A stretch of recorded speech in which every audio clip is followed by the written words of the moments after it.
Cuando se acercan las elecciones en cualquier país democrático, pues hay una expectativa, ¿cierto? Hay como una ilusión, como una esperanza, va a haber un cambio, ¿cierto? Recordemos hace poco lo que pasó en Estados Unidos y recordemos también nuestro tiempo de elecciones. Hay una esperanza y una expectativa porque pues esperamos que va a haber un cambio, ¿cierto? Especialmente pues pensamos que las cosas malas van a cambiar. Entonces quiero invitarles a ver esta imagen y tiene que ver con unas caras expectantes, pero que adelante hay un buzón donde se coloca, donde sufragamos, ¿cierto? Donde se coloca el voto. Y especialmente cuando hay un mal gobierno o hay un país con un gobierno tiránico, pues ese deseo, ese anhelo es mucho mayor, porque esperamos que vaya a haber cambios muy positivos. Y precisamente hoy vamos a hablar del siguiente tema, que es el reinado de Dios y sus santos. Y tiene que ver con Apocalipsis capítulo 20, versículos 1 al 15. Ahí quedó un 2, entonces por favor lo corrigen. Muchas gracias, es hasta el 15, es todo el capítulo 20. Vamos a recordar cuál es el contexto de este pasaje. El capítulo 19, recordemos que comenzaba con una adoración muy particular, muy especial, allá en el cielo donde estaban los 4 seres vivientes y los 24 ancianos, los 24 ancianos. Y desde luego también hay ángeles y hay una adoración muy especial por diferentes motivos, porque Dios ha juzgado a la gran prostituta, porque los juicios de Dios son justos y son verdaderos, porque Él ha vengado la sangre de sus siervos y especialmente porque ha empezado las bodas del Cordero con la iglesia. Entonces recordamos que allí Jesús tiene este tiempo especial de cercanía y de celebración con la iglesia. Y desde luego la iglesia pues es conformada por nosotros los creyentes. Entonces también recordamos que habla que la iglesia está vestida de lino fino, lino blanco y resplandeciente, y entonces en medio de esta celebración hay un gozo muy especial. Recordemos esta imagen donde está de forma simbólica mostrándonos esa boda entre el Cordero y la novia, que es la iglesia.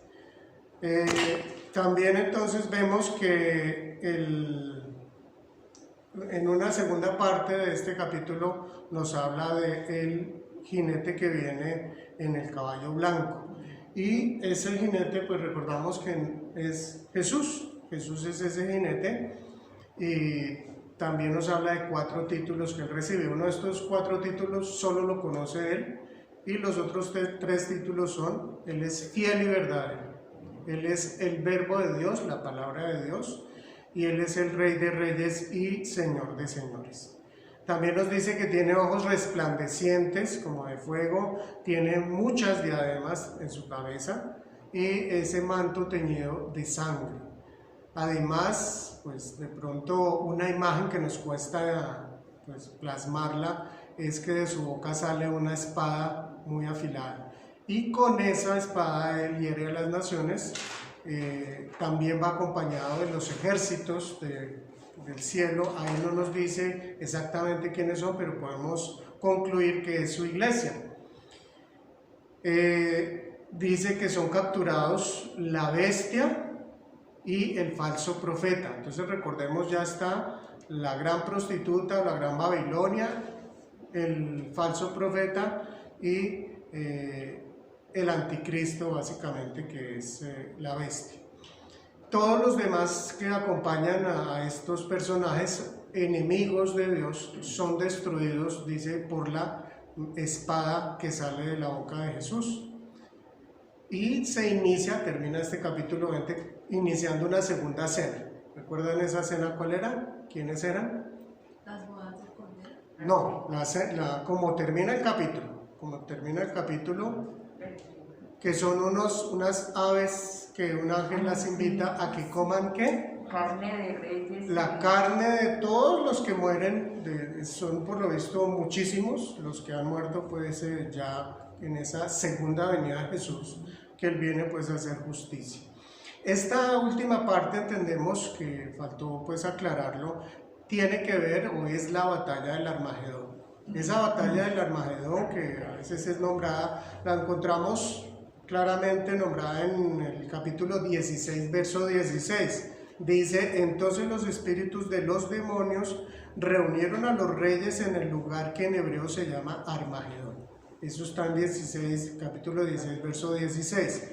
Pero como siempre, y recordamos que el Apocalipsis no es un libro que es de narración lineal, sino cíclica, y narra unos temas y más adelante vuelve y narra otro y va aclarando, por eso no es tan sencillo interpretar el Apocalipsis. Pero por ejemplo en el capítulo 12, versículo 14, dice así, que cuando se derramó la sexta copa, se secó el río Éufrates, y entonces salieron de un lugar de donde salió ese ángel, salieron bastantes como insectos, y finalmente son demonios. Pero además dice que de la boca de Satanás, nos nombra los tres personajes opuestos a Dios, que son Satanás, la bestia y el falso profeta. De la boca de ellos sale de cada uno un espíritu, un demonio, que va, y dice así, que salen a reunir a los reyes del mundo para la batalla del gran día del Dios Todopoderoso.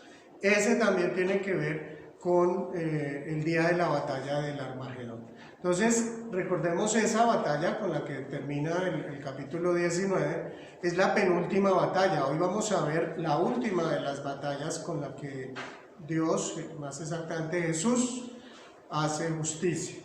Entonces pasemos al siguiente texto, que tiene que ver con esta primera parte, que es el milenio. Un tema también controvertido, vamos a leerlo y a estudiarlo un poco.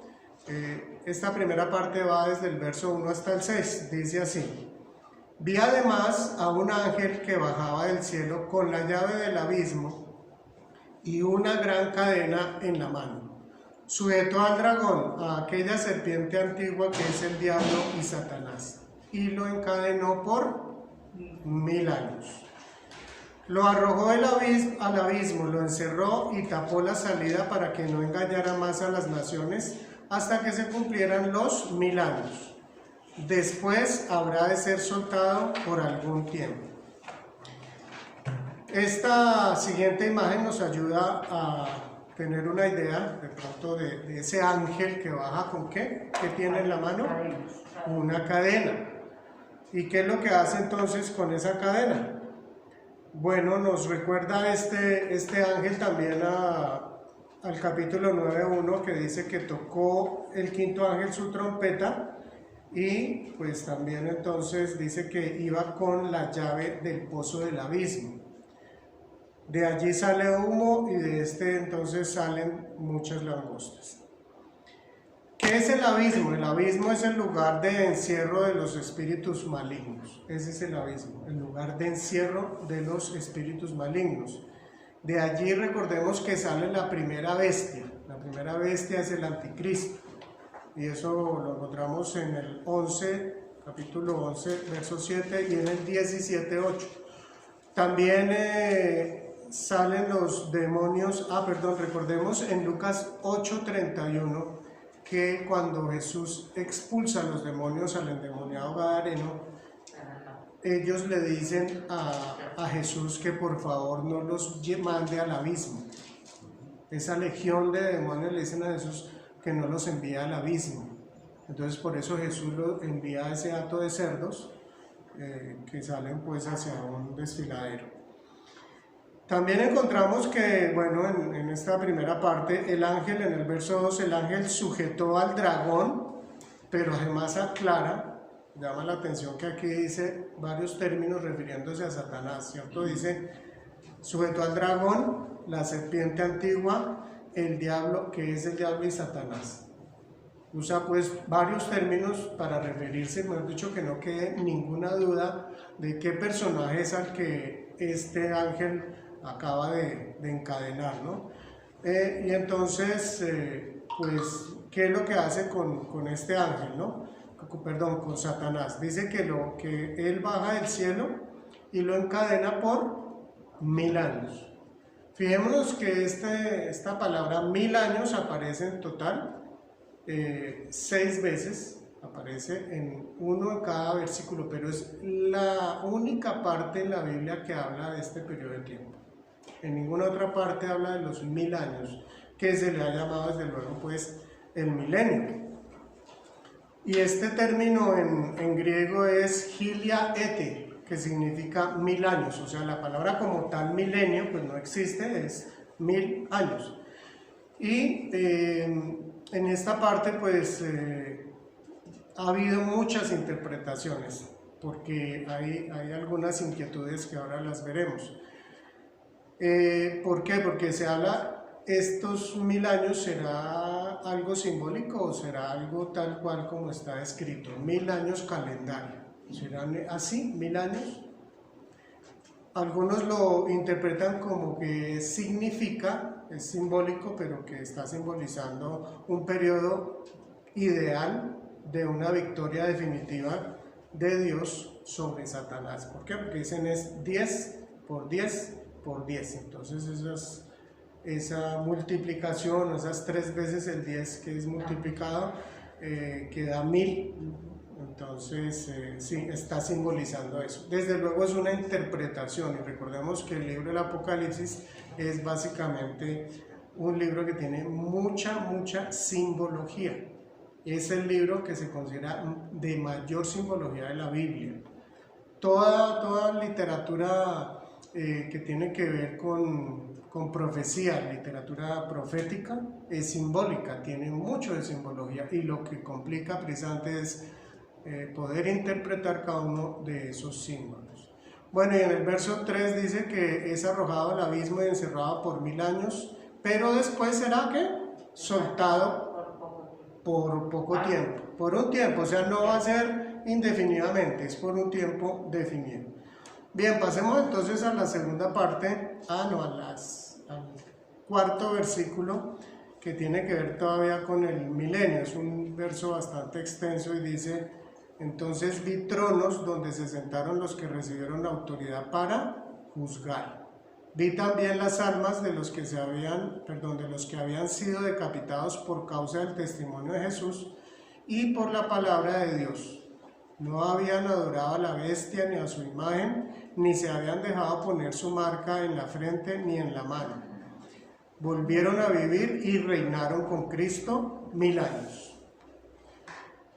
Bueno, esta parte que dice vi tronos, donde se sentaron los que recibieron autoridad para juzgar, podemos interpretar que se está refiriendo a ¿quiénes?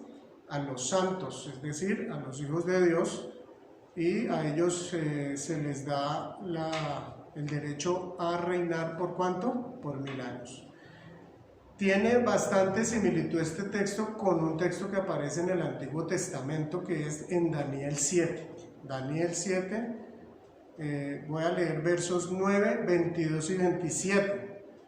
Y dice así: mientras yo observaba esto, se colocaron unos tronos y tomó asiento un venerable anciano.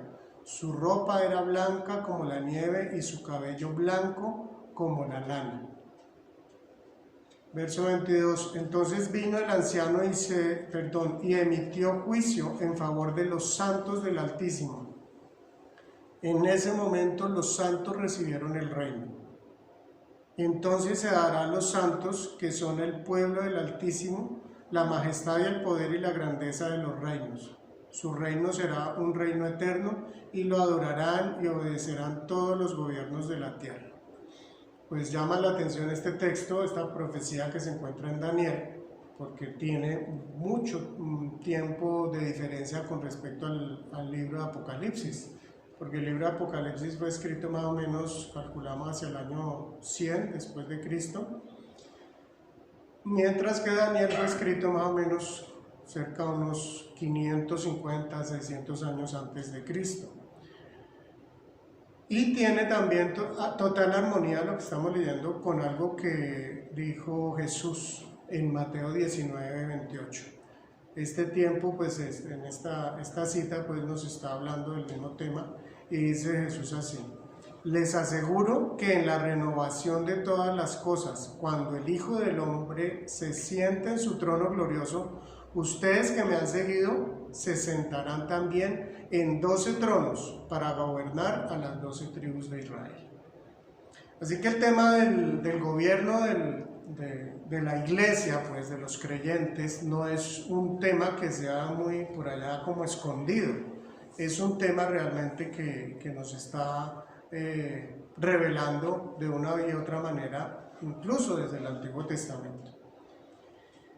Este pasaje entonces ha generado, como les dije hace un momento, diversas interpretaciones, pero básicamente, y dentro del pueblo cristiano en general, hay tres posturas, y no necesariamente esas son las únicas tres, no son únicas posturas, son las más conocidas. ¿Y cuáles son esas interpretaciones, no? Pues teniendo en cuenta, fíjense que el término es 1000 años, ¿no? El milenio, pero es 1000 años. ¿Y qué dice Pedro allá en 2 de Pedro capítulo 3, verso 8? Dice: pero no olviden, queridos hermanos, que para el Señor un día es como 1000 años. Y 1000 años como un día. Entonces, algunos dicen, bueno, pero si ahí dice eso, pues no tenemos que tomar literal los 1000 años. No necesariamente va a ser entonces un tiempo de 1000 años. Pero hay otra pregunta que también nos dice, y no es fácil de contestar, es ¿dónde se va a llevar a cabo ese reinado? ¿Va a ser en el cielo o va a ser en la tierra? Entonces algunos dicen, no, pues es en la tierra. Pero otros dicen, bueno, pero ahí no dice exactamente que va a ser en la tierra. Entonces, bueno, por eso otra pregunta.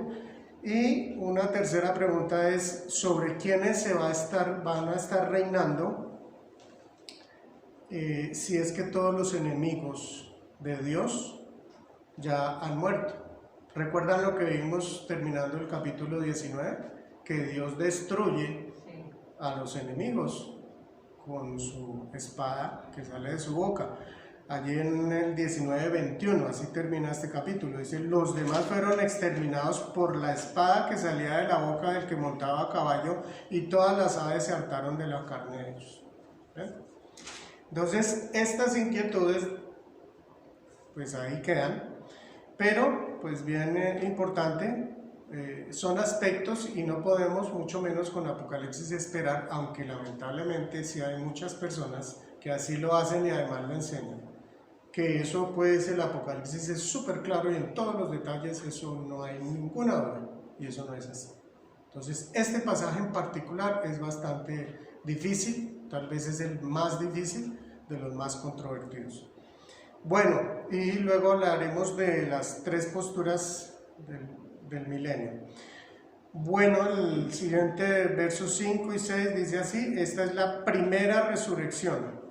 Los demás muertos no volvieron a vivir hasta que se cumplieron los 1000 años. Dichosos y santos los que tienen parte en la primera resurrección. La segunda muerte no tiene poder sobre ellos, sino que serán sacerdotes de Dios y de Cristo y reinarán con él 1000 años. Bueno, aquí es interesante que en el verso 5 ya nos está hablando de algo que de pronto no es muy conocido. Dice: esta es la primera resurrección. La primera resurrección pues tiene que ver con el verso 4, donde dice: volvieron a vivir y reinaron con Cristo 1000 años. ¿Quiénes volvieron a vivir? Bueno, entonces dice que habrá una segunda resurrección luego del milenio. Va a haber una segunda resurrección luego del milenio. O sea, esta es la primera. La primera es la de los santos. Esa es la primera resurrección. Y va a haber la segunda con una diferencia de, sí, como dice el texto, son 1000 años después de que gobiernan los que resucitan primero. Y en el verso 6 nos habla de la quinta bienaventuranza. Esa parte que dice dichosos, pues es lo mismo que bienaventurados. Recordemos que en el Apocalipsis hay ¿cuántas bienaventuranzas? 4. Casi, por 2 menos 1. 7. 7 bienaventuranzas, que es llamativo, ¿no? Porque el 7 es un término de perfección y preciso habla 7 bienaventuranzas en el Apocalipsis. Esta es la quinta. ¿Qué es lo que está diciendo entonces? Dice, la segunda muerte no tiene poder sobre ellos. Fíjense que en el verso anterior nos está hablando de la cual primera resurrección. Y aquí nos está hablando de la segunda muerte. Dice, la segunda muerte no tiene poder sobre ellos. Esa segunda muerte ya había sido nombrada también en Apocalipsis. Y se refiere a la condenación. La segunda muerte, o sea, todos vamos a morir una vez, ¿cierto? Pero aquí nos habla que hay una segunda muerte que es precisamente ya la condenación, es decir, cuando las personas son arrojadas al lago de fuego. Y eso lo veremos ahora más adelante en el verso 14, entonces tengan eso ahí presente. Pero esa segunda muerte también fue nombrada en Apocalipsis 2:11, apenas empezando Apocalipsis ya nos hablaba cuando Jesús le está dando el mensaje a la iglesia de Esmirna. ¿Recuerdan? El mensaje que Jesús le da a esas 7 iglesias. Dice, el que salga vencedor no sufrirá daño alguno de la segunda muerte. Ese es parte del mensaje que le da Jesús a la iglesia de Esmirna. Pero entonces, si ya queremos saber un poquito más de cómo va a ser el milenio, ahí nos quedamos porque no nos revela más. ¿Cómo va a ser el milenio? Realmente no revela más. Aunque hay personas que dicen, bueno, esto tiene completa relación con Isaías 11 y también con Isaías 65. Entonces lo enriquecen y dicen el milenio va a ser así. Pero pues es bueno que tengamos también claridad con eso. Entonces, bueno, ¿cuáles son las 3 posturas acerca del milenio? La primera postura o interpretación, como les decía, no son las únicas, es el premileniarismo. Entonces vamos a conocer 3: premileniarismo, amileniarismo y postmileniarismo. ¿Listo? Son esas 3. Premileniarismo quiere decir antes, esa partícula pre es antes. Entonces, ¿qué es lo que está diciendo? La segunda venida de Cristo va a tener lugar antes de que comience el milenio. O sea, ese milenio va a comenzar con la segunda venida de Cristo. ¿Listo? Ahí es. Entonces, ¿qué dicen ellos? O esta postura dice, nuestra época, el tiempo pues de la historia humana va a concluir, va a ir de forma progresiva hacia la mayor apostasía. O sea, va a haber como mayor maldad. Y es cuando ya viene Jesús por segunda vez y ahí comienza el milenio. Y luego viene el juicio final, el juicio universal, y ya comienza la eternidad. Eso es lo que enseña el premileniarismo. El amileniarismo, ¿qué dice? El milenio no es un periodo definido. Fíjense, entonces toma como algo simbólico. No es ese periodo definido que va a ocurrir en el futuro, sino que se refiere a ¿qué? A una era que ya comenzó con la primera venida de Jesús. O sea, cuando Jesús viene y comienza su ministerio, entonces ahí ese es el milenio, entre comillas, pero que no está realmente como un periodo definido, es simbólico. Entonces no habrá ningún periodo en la historia terrenal en la cual Cristo vaya a reinar como dirigente político aquí en la tierra. Eso no. Entonces ellos ¿qué dicen? Viene ese final de la historia humana de una manera progresiva en la apostasía, en la maldad. Luego viene la segunda venida de Cristo y enseguida viene el juicio universal y ya la eternidad. O sea, milenio no hay. Ese es el amileniarismo. Esa partícula A es sin o que no está negando el milenio. Y por último, el postmileniarismo. La segunda venida de Cristo va a ser posterior al milenio.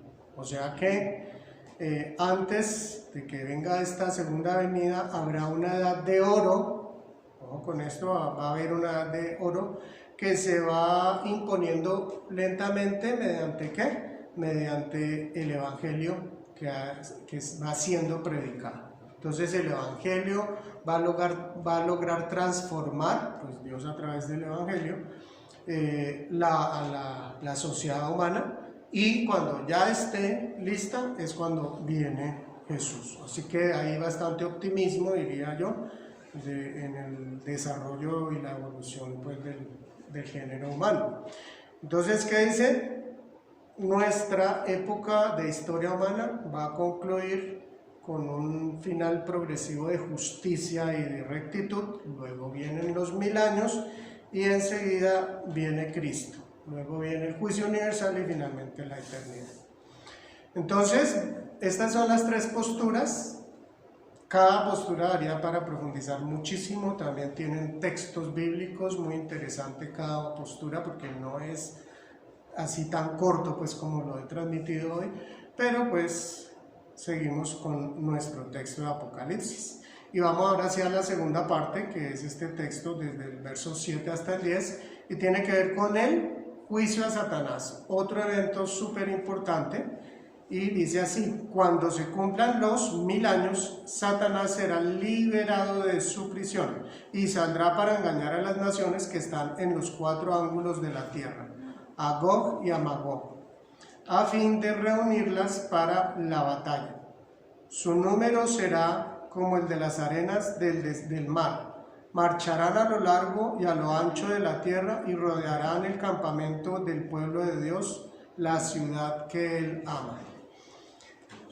¿Esto cuándo sucede entonces? Cuando se cumplan los 1000 años, ¿cierto? Satanás nuevamente va a tener libertad y tendrá un tiempo limitado. ¿Para qué? Para engañar a las naciones. Y allí en el verso 8 nombra a Gog y a Magog. Gog y Magog son dos personajes simbólicos que aparecen ya en Ezequiel, en el libro de Ezequiel, en el Antiguo Testamento, en los capítulos 38 y 39. Allí aparecen estos dos personajes que representan, fíjense, desde Ezequiel ya están representando a las naciones que se unen para oponerse a Dios, se unen para luchar contra Dios y contra su pueblo. Y en el verso 9 pues nos podemos preguntar, bueno, ¿y estas naciones hostiles se puede saber cuáles son? Hay dos interpretaciones aquí. Dicen, bueno, la primera es que no son personas, sino son huestes demoníacas que Satanás ha juntado para pelear contra Dios. Pero si miramos el texto, tal vez es un poco más acomodada al texto esta segunda interpretación, que dice que durante estos 1000 años, pues 1000 años es bastante. Nosotros como colombianos llevamos 200 años como país, como nación, ¿cierto? Pues en 1000 años, y más cuando hay un gobierno justo y hay pues algo donde hay equilibrio, hay desarrollo mayor. Entonces durante estos 1000 años ya se han formado naciones en este tiempo, y hay naciones que se unen para pelear contra Dios. Así que, bueno, miremos ya el final de este verso 9 y el verso 10, que tiene que ver con el juicio a Satanás. Lo dice muy corto, como muy rápido, como muy sencillo. Dice: pero caerá fuego del cielo y los consumirá por completo. El diablo que los había engañado será arrojado al lago de fuego y azufre, donde también habrán sido arrojados la bestia y el falso profeta. Allí serán atormentados día y noche por los siglos de los siglos. Así, fácil, sencillito. O sea que 7, 8, 9 y 10, en 4 versículos ya narró la última gran batalla, la última guerra, que no es la que veíamos al comienzo con respecto al Armagedón, es otra batalla final, pero también es así, muy rápido. Y pues recordemos, Dios no es que tenga mucho poder, Dios tiene todo el poder, y si con su poder creó de la nada todo el universo, pues no le será tampoco muy difícil destruir a un ejército que parece muy grande. A nosotros nos parece muy grande, pero para Dios realmente no lo es. Entonces, bien interesante pues tener esto bien presente, que Satanás en el final de los tiempos va a ser definitivamente echado en el lago de fuego y de azufre, ¿no? Recordemos en el capítulo 19, en el verso 20, dice así: pero la bestia fue capturada junto con el falso profeta. Entonces, cuando es destruida, recordemos, la gran Babilonia o la gran prostituta o la gran ramera, después es que entonces es capturada la bestia, que es el anticristo, y el falso profeta, y son enviados al lago de fuego. Y ahora en este capítulo 20 nos cuenta ya después del milenio cómo Satanás y sus ejércitos también son destruidos, los ejércitos, y Satanás es entonces enviado a ese lago de fuego. Recordemos cómo comenzamos antes de iniciar el tiempo del estudio del Apocalipsis. Miramos ese último capítulo en que Jesús habla a sus discípulos antes de ir a la cruz, en esa última semana que compartió con ellos, en Mateo 25, 41. En Mateo 25, 41 Jesús dijo lo siguiente: luego dirá, está Jesús hablándole a los discípulos del juicio final, del juicio. Está hablándoles en forma simbólica, les está hablando de las cabras y las ovejas. Y entonces dice así: luego dirá a los que estén a su izquierda, apártense de mí, malditos, al fuego eterno, preparado para el diablo y sus ángeles. Así que los enemigos de Dios y los que han engañado a las personas en general, haciéndose pasar pues por líderes cristianos y líderes espirituales, ellos van a ser también arrojados a ese lago de fuego. Entonces Jesús, en ese capítulo, recuerdan que también enseñó la parábola de las 10 vírgenes y la parábola de los talentos, que son por eso importantes estas parábolas. En total son 4 que tienen que ver con el final de los tiempos. Bien, pasamos entonces ya a la tercera y última parte de este capítulo, que es nada más ni nada menos que el juicio final. Otro tema supremamente interesante, como lo decía Pía en el tiempo de la alabanza, nos acercamos ya a estos últimos capítulos donde estamos viendo ya la victoria de Dios. Estamos viendo pues cómo Dios derrota la maldad, cómo derrota a Satanás y a sus asociados. Dice entonces así, estos 2 primeros versículos 11 y 12: luego vi un gran trono blanco y a alguien que estaba sentado en él. De su presencia huyeron la tierra y el cielo sin dejar rastro alguno. Vi también a los muertos, grandes y pequeños, de pie delante del trono. Se abrieron unos libros y luego otro, que es el libro de la vida. Los muertos fueron juzgados según lo que habían hecho, conforme a lo que estaba escrito en los libros. Muy llamativo este texto también, sorprendente, impactante, ¿cierto? Dice Juan que ve entonces un trono blanco. ¿Y allí estaba sentado quién? Pues interpretamos, sí, estaba sentado alguien, pues el Padre. Casi siempre en el Apocalipsis, cuando habla del que está en el trono, es el Padre. Y esta parte también es interesante compararla con otros pasajes. ¿Por qué? Por ejemplo, en Juan 5:22, Jesús también había aclarado algo. Uno, claro, no lo lee todo seguido, ve el Evangelio de Juan y lo ve en otro contexto, pero fíjense que tiene que ver con esto exactamente. ¿Qué es lo que está diciendo? El Padre está sentado en el trono y el Hijo es el que va a hacer el juicio. Miren lo que dice Jesús. Además el Padre, estoy leyendo Juan 5, 22 y 23. Además el Padre no juzga a nadie, sino que todo juicio lo ha delegado en el Hijo, para que todos honren al Hijo como lo honran a él. El que se niega a honrar al Hijo no honra al Padre que lo envió. Entonces, esto en Juan 5, y si miramos Mateo capítulo 25, también vamos a encontrar más al respecto. Entonces, Jesús es el que va a hacer el juicio, Él es el que va a juzgar. El Padre es el que va a estar sentado en el trono. Y en Romanos 2:6, fíjense lo que dice el apóstol Pablo, pues también dirigido por el Espíritu Santo. Porque Dios pagará a cada uno según lo que merezcan sus obras. Ahí está hablando de las obras. Y en 1 Pedro 1:17 dice así: si invocáis por Padre a aquel que sin acepción de personas juzga según la obra de cada uno, conducidos en temor todo el tiempo de vuestra peregrinación. Aquí es interesante porque hacer un énfasis en el tema de las obras. Las obras son importantes en la vida de todo creyente.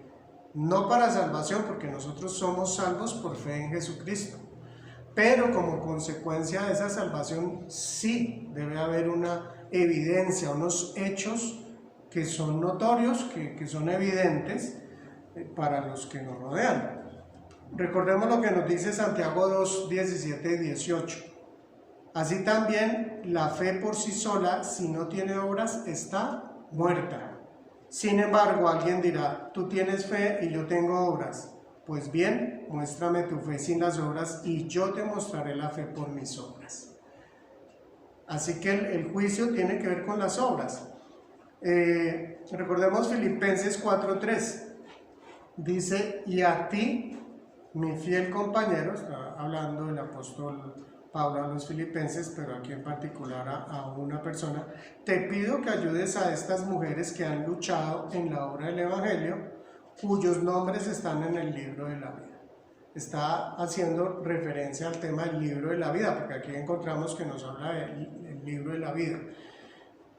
Y fijémonos que en Apocalipsis 3:5 y después en el 13:18 que nos habla de las obras, dice Jesús a la iglesia de la Odisea, en su mensaje a la iglesia de la Odisea: conozco tus obras y sé que no eres ni frío ni caliente.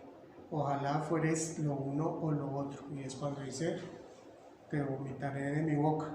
Conozco tus obras, es lo primero que dice Jesús. Y también dice así en el 13:18: a la bestia la adorarán todos los habitantes de la tierra, aquellos cuyos nombres no han sido escritos en el libro de la vida, el libro del Cordero. Entonces nos habla este pasaje del libro, nuevamente el libro de la vida. Entonces, tanto el tema de las obras como el tema del libro de la vida no son exclusivos en estos textos, pero sí nos están hablando. Lo uno también está asociado con lo otro. El creyente evidencia su fe con obras, pero además el creyente está anotado en ese libro de la vida. Está allí ese nombre, está nuestro nombre allí en el libro de la vida. Bueno, terminemos entonces ya con estos últimos 3 versículos y dice así el 13: el mar devolvió sus muertos, la muerte y el infierno devolvieron los suyos, y cada uno fue juzgado según lo que había hecho. La muerte y el infierno fueron arrojados al lago de fuego. Este lago de fuego es la muerte segunda.